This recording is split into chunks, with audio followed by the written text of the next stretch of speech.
I was going to say, wow, she's like my mother. My mother's Italian, and anytime you're talking to her, it's like this continual thing.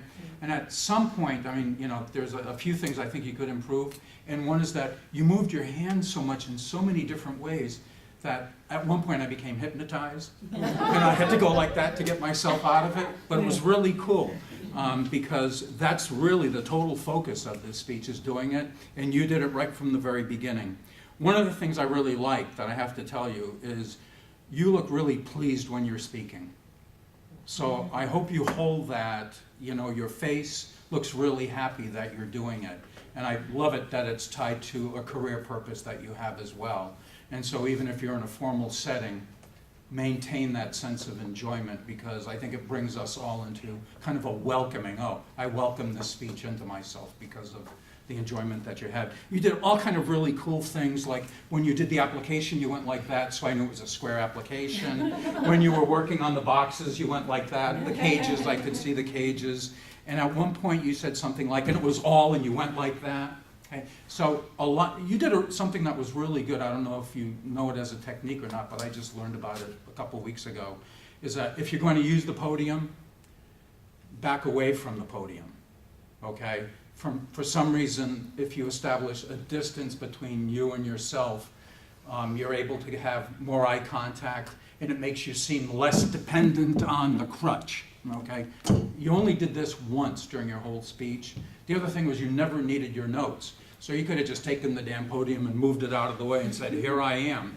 It was good that you didn't, though, because there was like a disconnect between the top of your body and the bottom of your body, okay? Like you kind of weaved back and forth like this, okay? And I had a bird's eye view of it. That was good that I happened to be sitting there. I think it really helped me kind of see you in detail. And I don't know what the answer to that is. Maybe somebody else does. I was thinking steps, you know, you can go like this behind the stage, you know, and you're doing these things. Because you knew what you were talking about so well that you didn't ever have to, you know, you didn't have to do eye contact with your notes. Let's see.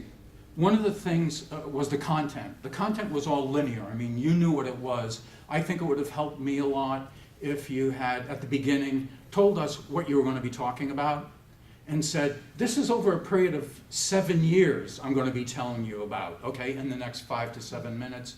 And then at the end, I like that you told us that you were doing this for your career purpose, but you could have given it maybe a little more of a summary of how you felt about this experience, you know, as a total experience. Some of the other things I like about it was that you're a natural at what you do. I sensed no sense of anxiety or fear. There was absolutely nothing artificial about your speech.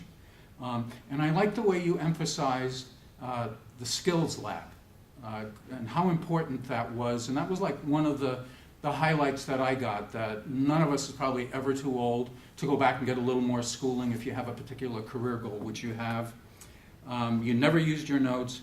And I think this was almost as articulate and clear as the speech you gave about the bird who chased you down the street and the Rottweiler who, you know, tore your brother out of the back of the truck bed. So I think this was a really great speech. You really accomplished the goals. I think you went way beyond the goals, too. Thank you.